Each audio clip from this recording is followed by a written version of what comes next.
పేరు చెప్పండి. నమస్తే అండి, నా పేరు బద్రి అండి. మాది శ్రీరామ్ బోర్వెల్స్. ఈ సమ్మె చేయడానికి కారణం మా రా మెటీరియల్ రేట్ పెరగటం వల్లే ఇది చేస్తున్నాము. మాకు రా మెటీరియల్ రేట్ పెరగటానికి ముందు మేము 90 రూపాయలకి డ్రిల్లింగ్ చేసేవాళ్ళం అండి. దాంట్లో మాకు ఎంతో కొంత మిగిలేది.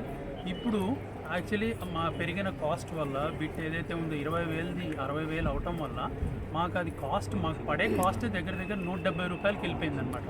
170 రూపాయలకి వెళ్ళిపోవటం అన్నది చాలా ఎక్స్ట్రాడినరీ హైక్ అనమాట. రేట్ అది అంత రేటు ఒకేసారి కస్టమర్కి ట్రాన్స్ఫర్ చేస్తే అదే రేటు అది దాన్ని తగ్గించడానికి మనకు గవర్నమెంట్ నుంచి సపోర్ట్ కావాలని కోరుకుంటున్నామండి. ఇంకొకటి, మా ఒక్కొక్క బండికి ఆల్మోస్ట్ 10 పీపుల్ దాకా పనిచేస్తారండి. ఆ 10 పీపుల్ మాకు 100 బండ్లు దాకా ఉన్నాయండి. Almost Vizag city and in and around, అంటే ఆల్మోస్ట్ 1000 మంది. వాళ్ళ ఫ్యామిలీస్తో కంపేర్ చేసుకుంటే 5 పీపుల్ యావరేజ్ వేసుకున్నా సరే 5,000 పీపుల్ దీని మీద డిపెండ్ అయి ఉన్నారండి, ఓన్లీ ఇన్ వైజాగ్. సో దయచేసి గవర్నమెంట్ ఇదంతా మనసులో పెట్టుకొని మా ప్రాబ్లమ్ని సాల్వ్ చేస్తారని అడుగుతున్నానండి. తర్వాత మాకు ఈ కంపల్షన్ వల్ల మేము రేట్ పెంచుకోవాల్సి వస్తుందండి. 20వ తారీఖు నుంచి మేము రేట్ పెంచుకుంటే కానీ మేము సర్వైవ్ అయ్యే పరిస్థితుల్లో లేము. సో దయచేసి జనాలు కూడా మా యొక్క ఈ సిచ్యువేషన్ అర్థం చేసుకొని కోఆపరేట్ చేస్తారని ఆశిస్తున్నాము. నా పేరు నరేంద్ర. మేము ఈ బోర్వెల్ సమావేశంలో ఇది నిర్వహించడానికి గల కారణం, ఈ బిట్లు మేము వాడే బిట్లకు విపరీతమైన రేట్లు పెరగటం వల్ల దాదాపు ఈక్వల్గా బంగారం కంటే ఎక్కువ స్పీడ్గా పెరుగుతుంది ఇది.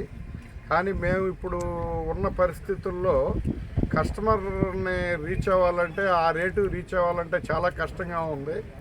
మాకు ఇంకా అనేక ఇబ్బందులు ఉన్నాయి. మా మీద ఆధారపడిన మనుషులు కానీ మేము కానీ అన్నిటికీ ఈ బిట్టు ప్రధాన కారణం అవుతుంది. అంటే కొన్ని ఇంకా ఇతర మెటీరియల్ ఇంపార్టెంట్ ఉన్నాయి, డీజిల్ వగైరాలు ఉన్నా కూడా ఇది మాకు ఏంటంటే డ్రిల్లింగ్ చేయాలంటే ఫస్ట్ ఇది కావాలి. ఈ బిట్టు ఉంటేనే మాకు పని అవుతుంది. కాబట్టి దీని మీద మేము చాలా ఇబ్బందులు పడుతున్నాం. ఈ మెటీరియల్ లేక ఇప్పుడు మా ప్రభుజీ గారు చెప్పినట్టు ఆ కోబాల్ట్ ఉత్పత్తులు ప్రభావం ఈ ఎలక్ట్రికల్ బ్యాటరీస్కి వాడటం వలన, చైనా నుంచి ఉత్పత్తి నిలిచిపోవటం వలన మాకు ఈ సమస్య వచ్చింది. ఇది మా ఒక్కళ్ళ విశాఖపట్నం, ఈ ఆంధ్రప్రదేశ్ కాదు, త్రూ ఇండియా మొత్తం ఇది దీనికి అంతా ఇండియా లెవెల్గా మేమందరం పోరాటం చేస్తున్నారు. మా బోర్వెల్ సోదరులందరూ పోరాటం చేస్తున్నారు. కానీ దీనికి అందరూ ఏకంగా సెంట్రల్ గవర్నమెంటే దీన్ని ఏదో ఒక పరిష్కారం చూపించి ఇండియా వైజ్గా మాకు పరిష్కారం చూపించాల్సిందిగా మా వినతి.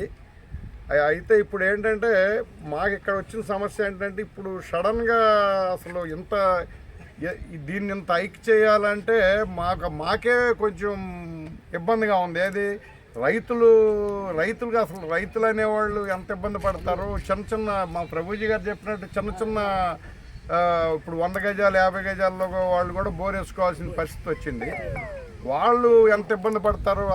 దాదాపు అబ్నార్మల్గా మేము పేమెంట్ తీసుకోవాల్సిన పరిస్థితి వచ్చిందనమాట. దీన్ని అందరూ